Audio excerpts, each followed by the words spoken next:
conferencia de cambio climático más reciente, celebrada en Dubái, se diferenció de las anteriores porque por primera vez se abordó el tema del petróleo y el gas natural, lo cual por supuesto atrajo la atención mundial.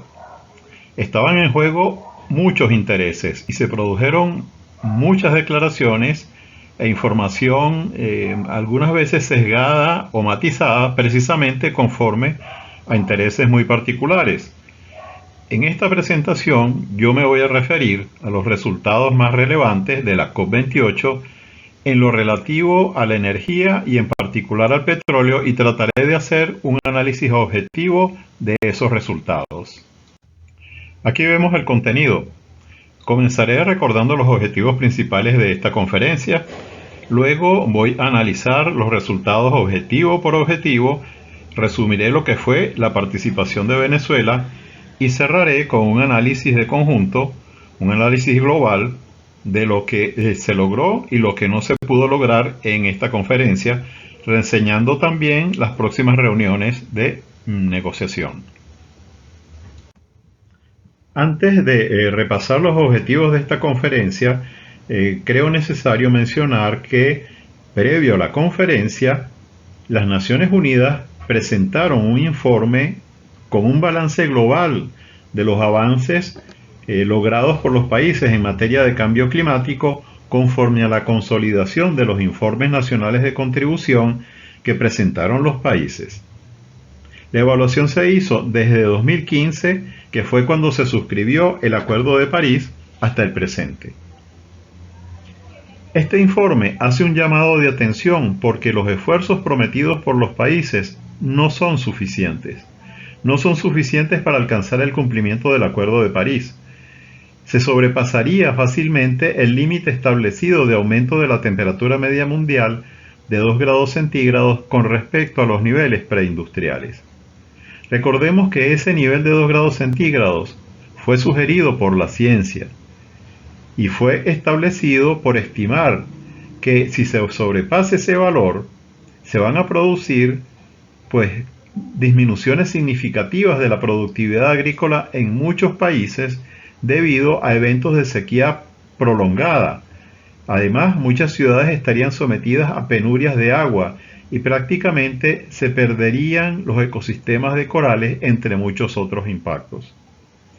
El informe especifica que para lograr los objetivos del Acuerdo de París, será necesario reducir las emisiones de gases de invernadero en 43% para el año 2030 y 60% para el año 2035 con respecto a los niveles de 2019. Además, se deberá lograr la neutralidad de las emisiones en el año 2050. El informe propone que se avance una transición energética hacia el abandono de los combustibles fósiles, es decir, el petróleo, el carbón y el gas, y que deberá realizarse esto de manera justa, ordenada y equitativa, siendo necesaria una aceleración en la presente década. Los objetivos principales de la conferencia fueron: primero, decidir cómo debe ser la transición energética para el abandono de la energía fósil. Luego, establecer cómo se deberá compensar a los países en desarrollo por las pérdidas económicas que sufran debido al cambio climático. Tercero, apresurar la reducción de las emisiones de metano, es decir, de gas natural, y de otros gases distintos del dióxido de carbono para el año 2030. Y por último, establecer el rol que deberá tener en la transición energética las tecnologías de captura y almacenamiento de dióxido de carbono y el hidrógeno azul. Otros objetivos fueron decidir si se va a impulsar o no un mercado global de bonos de carbono, establecer metas concretas para la adaptación al cambio climático a ser cumplidas en 2030 y cómo se va a financiar la implementación de esas medidas. Y por último, definir el rol de la energía nuclear en los esfuerzos de reducción de emisiones. En la COP28 se abordaron otros temas, a los cuales no me voy a referir para poder concentrarme en estos que he mencionado, que considero que son los que guardan relación con el propósito de esta presentación. Veamos primero lo que se acordó para la transición energética. La discusión de este tema resultó muy polémica. Los países que son grandes productores y consumidores de petróleo fueron señalados por decir que el petróleo seguirá siendo parte del sistema energético durante bastante tiempo y que la transición energética debía tener esto en cuenta. Por su parte, los países en desarrollo monodependientes del petróleo, como Venezuela, enfatizaron que a ellos no se les puede pedir que se autoinflijan un suicidio económico con esto de la transición. Finalmente, lo que se decidió hacer fue un llamado a ir abandonando los combustibles fósiles de manera ordenada, justa y equitativa, acelerando esta acción en la presente década y reducir las emisiones a cero neto para el año 2050. Se decidió también acelerar los esfuerzos para eliminar el uso de la energía del carbón si su uso no incluye el control de las emisiones. Y por último, se reconoció que el gas natural puede desempeñar un papel en la transición energética, garantizando la seguridad energética y que había que eliminar gradualmente los subsidios ineficientes a los combustibles fósiles. ¿Qué podemos extraer de ese conjunto de decisiones? Bueno, en primer término, que la eliminación de los combustibles fósiles se redujo a un débil llamado a contribuir a su eliminación. Y esto, bueno, a pesar que más de 100 países pidieron que la exigencia fuese más contundente. Pero eso fue rechazado por otros países y, como sabemos, en estas negociaciones las decisiones se toman por consenso. Por otra parte, ese llamado a abandonar los combustibles fósiles puede ser entendido por algunos países a que debe hacerse a la luz de las circunstancias nacionales de los países, lo cual limitaría significativamente su alcance. Cabe destacar también que en esta conferencia no se habló de un plan de acción concreto para salir de los combustibles fósiles ni de metas específicas para reducir su uso. Con estas decisiones yo creo que puede afirmarse que prácticamente lo que se conoce como la ventana de oportunidad para el petróleo en los próximos años no se vio particularmente afectada. El hecho que la transición solo se aplique a los combustibles fósiles utilizados como energéticos, pues no es más que un reconocimiento a que podrán seguir siendo utilizados en petroquímica. Recordemos que en el caso del petróleo, su utilización se destina casi en un 50% a energéticos y un 50% a la petroquímica. La decisión de eliminar solamente la energía proveniente del carbón que no se genera sin control de emisiones fue un espaldarazo completo a la tecnología de captura y almacenamiento subterráneo de dióxido de carbono. Vamos a ver más adelante en esta presentación qué más se decidió con respecto a esta tecnología que yo considero que debe interesarle mucho a Venezuela. Por último, apuntaremos que los subsidios a los combustibles fósiles que se deberán eliminar son los ineficientes, lo cual deja en manos de los países la decisión acerca de cuáles considerará ineficientes y cuáles no. Revisemos ahora el tema de la financiación por las pérdidas y daños. Aquí se produjo una decisión importante para los países en desarrollo, que fue la puesta en marcha de un fondo de compensación por las pérdidas y los daños sufridos por el cambio climático. Algunos países incluso anunciaron su contribución al fondo hasta por un total de 792 millones de dólares. Sin embargo, aparentemente no todos los países en desarrollo podrán beneficiarse de este fondo. Varios países opinaron que el destino de este fondo debe ser solamente para los países más pobres, pero no se tomó una decisión definitiva al respecto y se decidió, digamos, posponer esta decisión para una futura conferencia. Con respecto a este punto de las compensaciones, existen aspectos que aún no están claros en relación al fondo. Por ejemplo, aún no hay una decisión firme acerca de si se compensarán los daños anteriores o si serán solo los daños que sufran los países a partir del presente. Los países desarrollados rechazan que se incluyan los daños anteriores porque esto, bueno, totalizaría un monto muy grande. Por otra parte, el fondo arranca con un monto demasiado pequeño si se le compara con el costo de algunos desastres recientes, por ejemplo como las inundaciones que ocurrieron en Pakistán en el año 2022, cuyos costos ascendieron a 40.000 millones de dólares.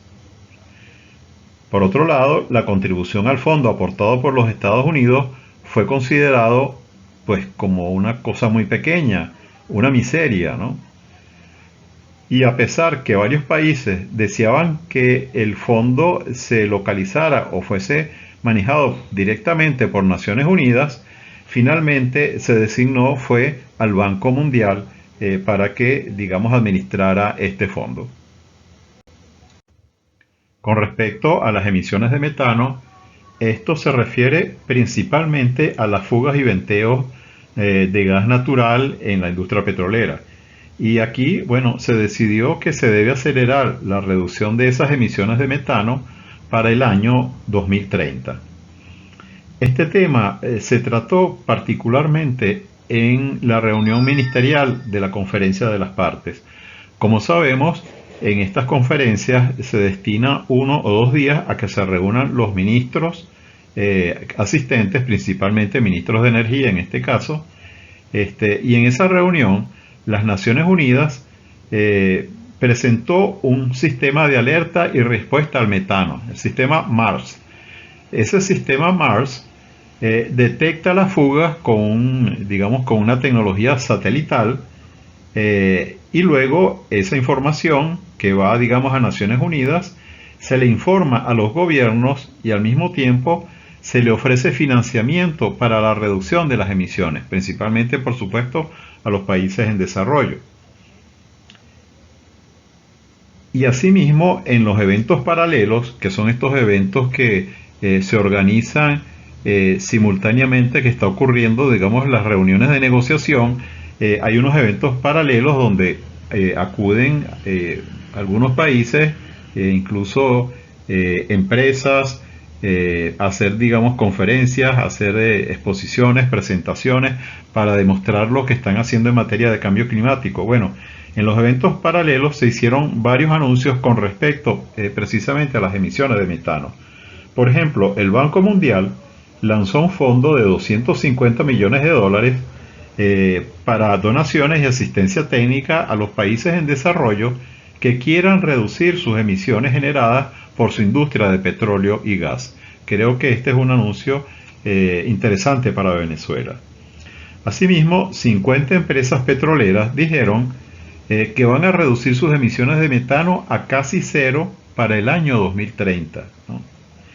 Y el número de países que ha dicho que voluntariamente van a reducir sus emisiones en 30% para el año 2030 subió a 155 países, es decir, la gran mayoría de países del planeta.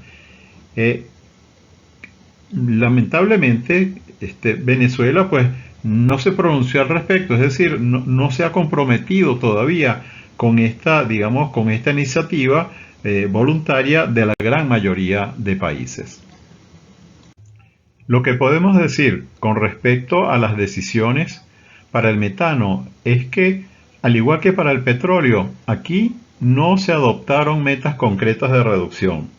Solo se dijo que deben reducirse para el año 2030. Es decir, digamos que fue una decisión sumamente débil, ¿no?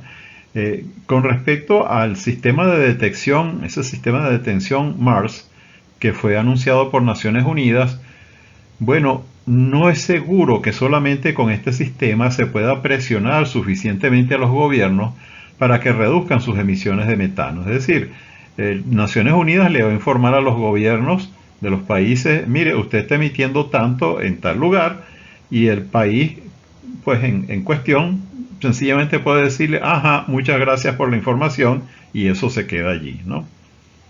Algunos observadores señalaron que la reducción de emisiones que anunciaron las empresas petroleras no es más que lo que se conoce en el argot petrolero como un best practice, es decir, una práctica habitual, y que por lo tanto esto no representa ninguna promesa significativa, lo que está diciendo, digamos, las empresas petroleras que van a hacer. Hubo también un comentario de la primera ministra de Barbados que me pareció muy acertado. Ella dijo que en los eventos paralelos de la conferencia se hacen muchas promesas voluntarias, pero que esas carecen de fuerza si no se establecen regulaciones. Y yo creo que tiene razón, porque bueno, nunca se establece en esas declaraciones cómo es que se va a medir esa reducción de emisiones, cómo se van a verificar y cómo se van a reportar. Entonces, si no hay, digamos, un compromiso completo, pues son declaraciones sencillamente que no llegan a ningún lado.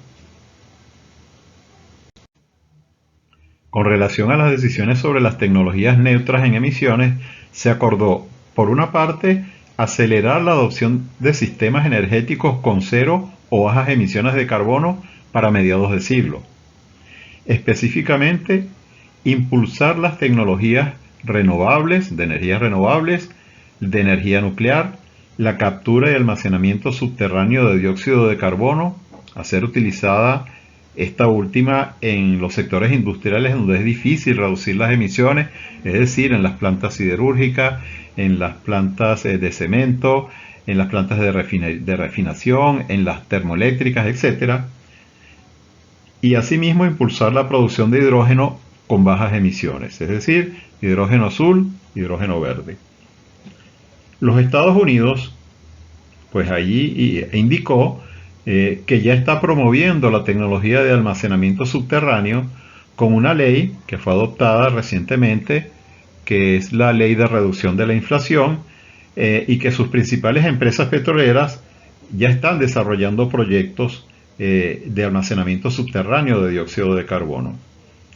Y el instituto que promueve estas tecnologías mundialmente informó que actualmente están operando 41 instalaciones, otras 26 están en construcción y otras 325 se encuentran en desarrollo.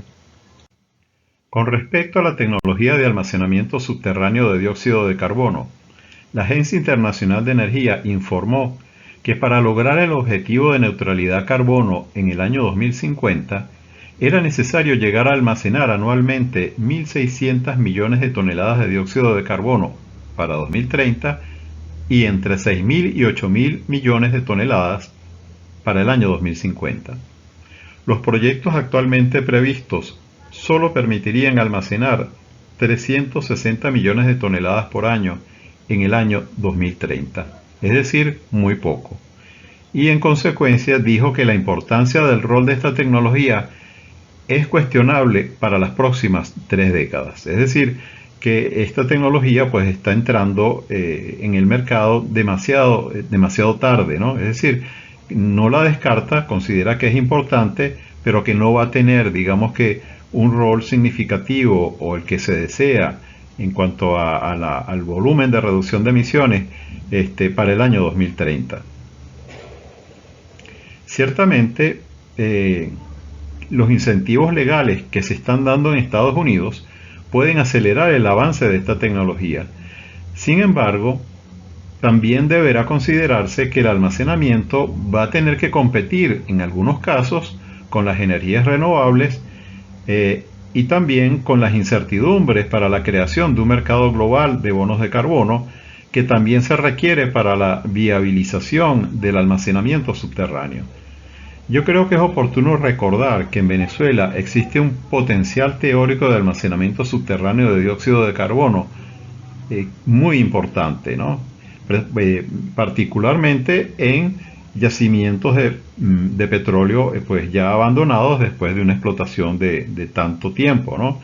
Es decir que existiría pues una capacidad significativa de almacenamiento que, conforme a mis cálculos personales, cálculos conservadores, es de alrededor de 6.000 millones de toneladas. Por supuesto, esta cifra pues tiene que verificarse con estudios técnicos de campo, pero esta cifra, digamos, preliminar, sería suficiente, por ejemplo, para almacenar las emisiones de todas nuestras plantas siderúrgicas, petroquímicas, de cemento y termoeléctricas por espacio de 60 años. Hablemos ahora del mercado global de carbono o de bonos de carbono. Muchos países, tanto desarrollados como en desarrollo, esperaban que se lograsen avances significativos en la concepción de este mercado global, pero se prefirió posponer la negociación de este tema para la próxima conferencia de las partes. ¿Por qué ocurrió esto? Bueno, esta decisión se debió a que se detectó una serie de ilícitos cometidos en los mercados voluntarios. Ilícitos con fondos, por ejemplo, con fondos que fueron asignados y luego no se realizaron los proyectos, o los proyectos no generaron el número de bonos previstos, ¿no? Los Estados Unidos, por su parte, anunció una iniciativa para llevar capital privado a países en desarrollo que vendan bonos de carbón a empresas estadounidenses. Este capital será para proyectos de descarbonización del sector eléctrico de esos países en desarrollo. Y yo creo que esta es una iniciativa interesante en la cual, bueno, empresas privadas tan grandes como Amazon, Walmart y McDonald's ya se han inscrito en los Estados Unidos, y países en desarrollo como Chile, Nigeria y Filipinas también han manifestado su interés, digamos, a aprovechar esta iniciativa. Yo creo que vale la pena recordar que estos mercados de bonos existentes, tanto los que están reglamentados como los voluntarios, le aportó beneficios a los países en desarrollo en las últimas 2 décadas, ¿no? Beneficios en términos de atracción de inversiones y creación de empleos. Todos los países latinoamericanos le sacaron provecho a esos bonos de carbono, menos uno, Venezuela, que los rechazó, y rechazó los mercados por motivos ideológicos desde el periodo de Chávez.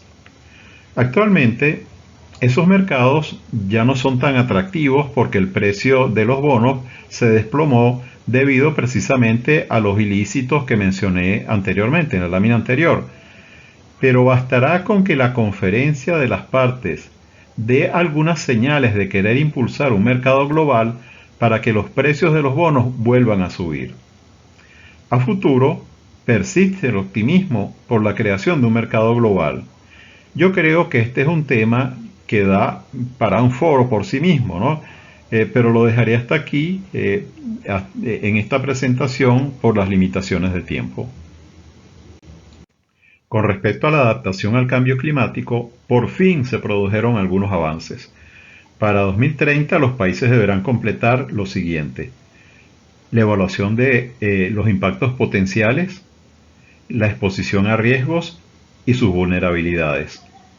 Deberán también avanzar sus sistemas de alerta temprana de eventos climáticos extremos para el año 2027.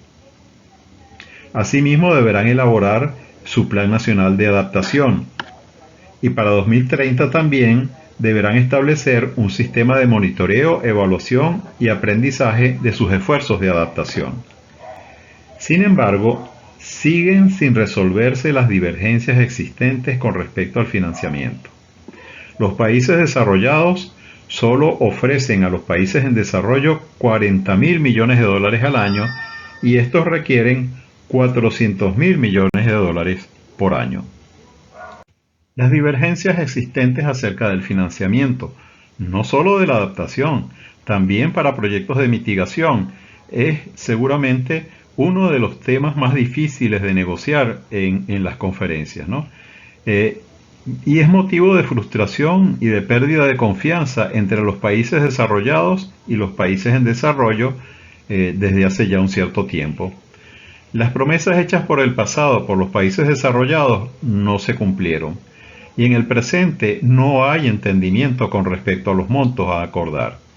Se decidió pues posponer la decisión con respecto a este tema para la próxima conferencia de las partes, la COP29, que se realizará en Bakú.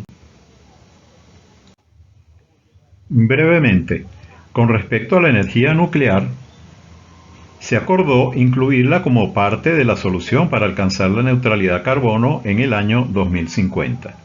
Y esto se debió a una solicitud que hicieron varios países que expresaron que van a triplicar su capacidad nuclear para el año 2050. Entre los países que hicieron esta declaración se encuentran los Estados Unidos, Canadá y varios países europeos. El impulso que le dio la COP28 a la energía nuclear condujo a la decisión de organizar una cumbre mundial nuclear en Bruselas en el presente año. Sin embargo, hubo expresiones de escepticismo con respecto a este entusiasmo por la energía nuclear, argumentando razones del elevado costo de esta tecnología, de los problemas de seguridad, de financiamiento y los largos plazos que se requieren para completar los proyectos. Revisemos ahora lo que fue la participación de Venezuela. La información que pude recoger fue que la delegación de Venezuela tomó la palabra para exigirle a los países desarrollados que no condicionaran el acceso a financiamiento y a la tecnología porque los países en desarrollo tienen derecho al desarrollo.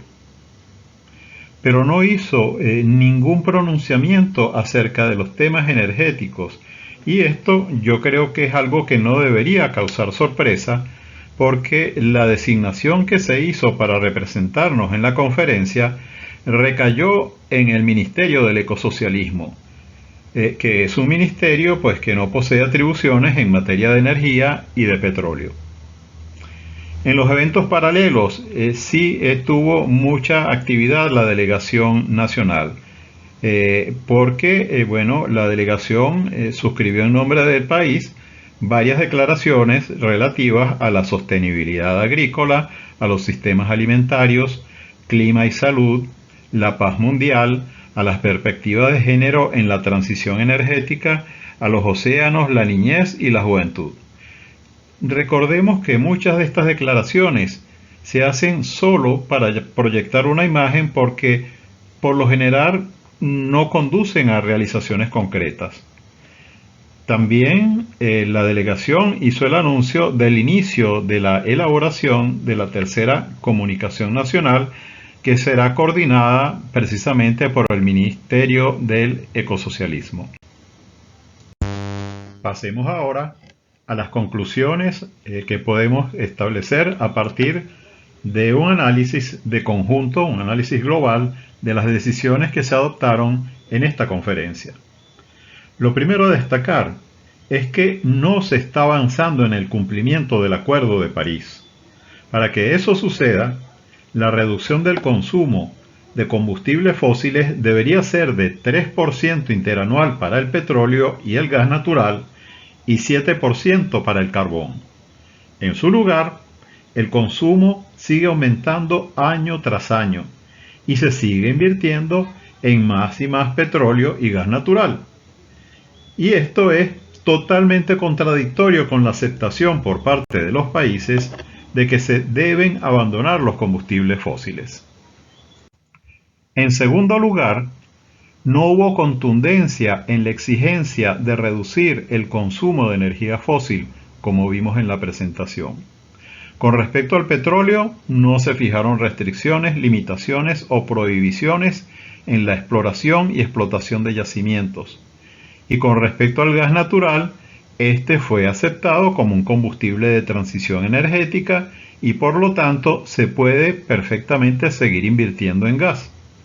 Asimismo, habrá que reducir las emisiones y venteos de metano, pero no se acordaron objetivos ni metas cuantitativas concretas al respecto. En suma, como ya dije, la ventana de oportunidad del petróleo quedó intacta. Con respecto a la reducción de las emisiones de gases de invernadero, lo que emergió de esta COP28 fue mucho escepticismo, porque con recomendaciones y con llamados a los países no se va a lograr la reducción de las emisiones. Esto sencillamente no es suficiente. Se requiere que se establezcan metas concretas, plazos, responsables y se asignen recursos, y esto no es lo que está ocurriendo. Para avanzar en el abandono del petróleo como fuente de energía, sería necesario, por ejemplo, establecer un orden de prioridad para dejar de explotar los yacimientos petroleros. Pero esto sería pedirle demasiado a las COP y esto lo voy a explicar en la siguiente lámina. Simplemente, las decisiones de una COP no son lo mismo que un tratado internacional, no se equiparan. El Acuerdo de París solo le da poder a las conferencias de las partes para hacer recomendaciones acerca de la energía fósil, pero no para que se le impongan obligaciones a los países. Legalmente, la decisión de avanzar con una transición energética no obliga a ningún país a reducir o prohibir la exploración y explotación de recursos fósiles en su territorio. Para que eso suceda, es necesario que la transición energética se transforme en un mandato de derecho internacional, lo cual supone una modificación del Acuerdo de París o que se negocie un nuevo tratado internacional. Y es que, en efecto, el Acuerdo de París no menciona en ninguno de sus artículos que es necesario realizar una transición energética. Voy a cerrar la presentación con algunas declaraciones que se hicieron al finalizar la conferencia.